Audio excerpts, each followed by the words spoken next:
नेहरू युवा केंद्र संगठन युवा मामलों एवं खेल मंत्रालय की ओर से 28 और 29 मार्च को उत्तर प्रदेश विधानसभा में आयोजित युवा संसद में प्रयागराज के छात्र अर्जुन पांडे का भाषण सोशल मीडिया पर तेजी से वायरल हो रहा है। इस आयोजन में पूरे प्रदेश से 240 और प्रयागराज से 10 युवाओं ने भाग लिया था। प्रयागराज के सबसे कम उम्र के अर्जुन पांडे ने 28 मार्च को भारतीय संविधान के 75 वर्ष पूरे होने पर अपना भाषण दिया था। सेंट जोसेफ कॉलेज के छात्र और इस साल 12वीं की परीक्षा देने वाले अर्जुन के ओजपूर्ण भाषण को खूब सराहा जा रहा है। अर्जुन पांडे फ्रॉम प्रयागराज। एवं सभा में उपस्थित सभी गणमान्य जनों को मेरा प्रणाम। जिस विधानसभा को आचार्य नरेंद्र देव, पंडित गोविंद वल्लभ पंत और चौधरी चरण सिंह जैसे नायकों ने सुशोभित किया, उस देश की सबसे बड़ी विधानसभा को मेरा सादर प्रणाम। मेरा नाम अर्जुन है, कक्षा 12वीं का छात्र हूँ। संविधान के 75 वर्षों की यात्रा पर बोलने हेतु तीर्थों के तीर्थराज प्रयाग से आपके समक्ष उपस्थित हूँ। यूनिवर्सिटी ऑफ शिकागो के प्रोफेसर टॉम गिन्सबर्ग ने 1789 के बाद लिखे गए 190 संविधानों का अध्ययन किया और पाया कि इन संविधानों का औसत जीवन मात्र 17 वर्ष है। परंतु भारत का संविधान भारत के उत्कृष्ट मानवीय उपादानों का प्रतिनिधित्व करते हुए 75 वर्षों बाद भी आज दृढ़ता के साथ विद्यमान है। यह इसलिए भी क्योंकि भारत का संविधान मात्र 2 वर्ष 11 महीनों के विमर्श से तैयार हुआ एक दस्तावेज नहीं, अपितु 200 वर्षों की सतत साधना से परिणित नवनीत है।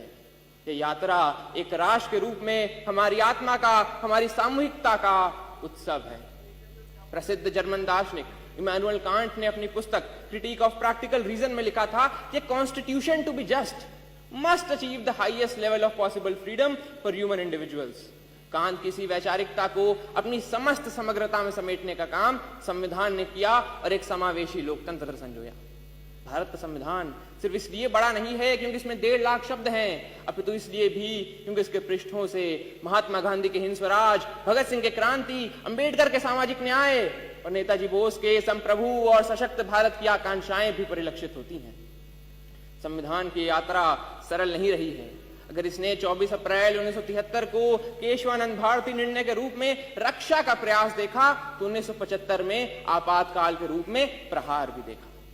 संविधान हमारा वह दर्पण है जिसमें हम अपने अतीत को देखते हैं, वर्तमान को समझते हैं और भविष्य को गढ़ते हैं। हमें यह भी समझना होगा कि संविधान साधन है, साध्य नहीं। हाँ, वो हमें जमीन तैयार करके तो दे सकता है, परंतु उस पर फसल बोने का काम हमारे ही जिम्मे है। ऐसे में हमें समझना होगा कि हमें एक ऐसे राष्ट्र का निर्माण करना है जिसके 6 स्तंभ हों: समता, समृद्धि, समन्वय, संस्कृति, सेवा और समर्पण। एक ऐसा भारत जहां हर व्यक्ति कह सके मैं भारत हूं और भारत मुझ में। जहां विश्व में तमाम जगह संवैधानिक मूल्यों के लिए, मताधिकार के लिए आंदोलन देखे गए, वहीं भारत में सहजता से प्राप्त मताधिकार एवं मौलिक अधिकारों ने शक्ति का संचार किया। हमारा ये कर्तव्य है कि हम एक ऐसे राष्ट्र का निर्माण करें जिसमें हर हाथ को अवसर मिले, हर सपने को ऊंचाई मिले और उसे पूरे करने का नैतिक साहस मिले।